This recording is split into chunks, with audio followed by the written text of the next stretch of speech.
belly. Sa kilo siguro, madam, wala. Jason, maga na kayo kumuha ng skinless.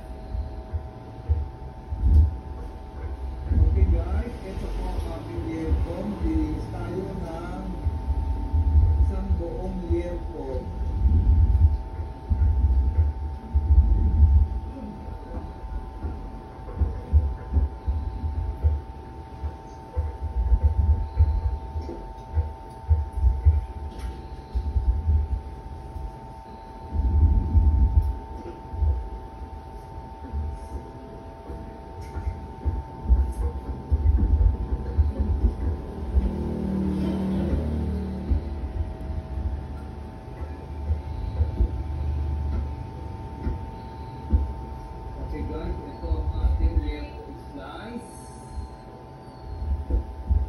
Ililisin lang natin ang ating earphone.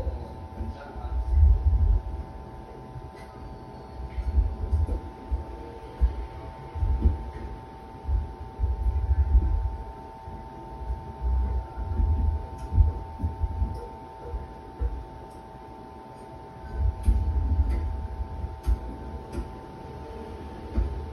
Meron na ba tayo diyang skinless?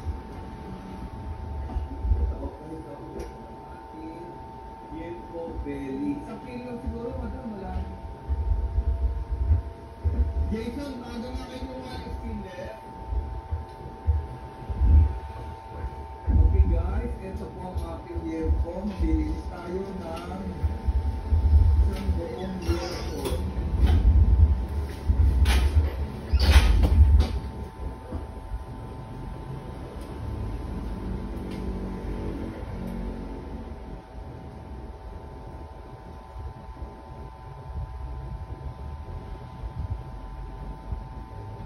Pinapiling isang Supreme Court Justice sa baka nakapangpalitan ang PhilHealth board members dahil hindi rin nasusunod ang batas. Pinasyon din kasi ang limitadong budget ng PhilHealth gayon may alokasyon dapat ito mula sa same tax. Masagot ang PhilHealth sa umabalitan ni Salima Refat. So, arguments for me na nagsasauli ng PhilHealth na 89.9 billion pesos sa sobrang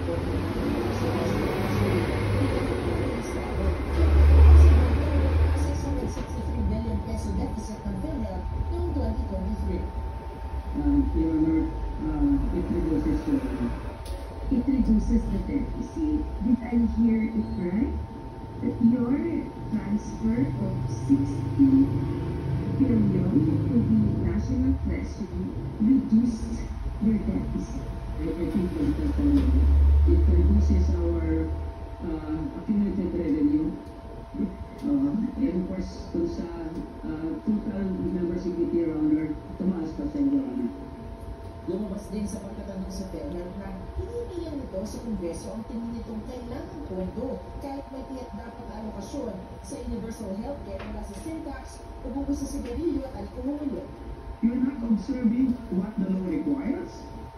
Your Honor, budget principles require that it's needs-based. The government collected taxes already, representing supposedly subsidy. Why would government not transmit everything to PhilHealth as originally intended? That is correct, Your Honor. Unfortunately, the receptacle to which this money can be transmitted cannot handle the amount of money. Kung hindi tayo gastusin na PhilHealth, ibigay sa PhilHealth at utusan ng PhilHealth, uy, taasan ninyo ang benefits nyo. Uy, mag-hire kayo ng mga tao ninyo para mag-gastos ito para sa health ng ating tao. Ganoon po lagi ang utos pero hindi ko nangyayari until now. Probably it's time to overhaul PhilHealth and change the board. So as to complain what the law requires. Hindi kasalanan ng tao yan. The money is there. Government will not giving it to PhilHealth to serve as health benefits. Dahil na dito ay sa gawa ng pagtulos sa labas ng Korte Suprema ang mga pitong sinusuporta sa pagbabalik ng sobrang pondo ng PhilHealth. Ito ang unang balita sa Rima na para sa GMA Integrated News. Igang mauna ka sa mga balita, mag-subscribe na sa GMA Integrated News sa YouTube para sa iba't ibang ulat sa ating bansa.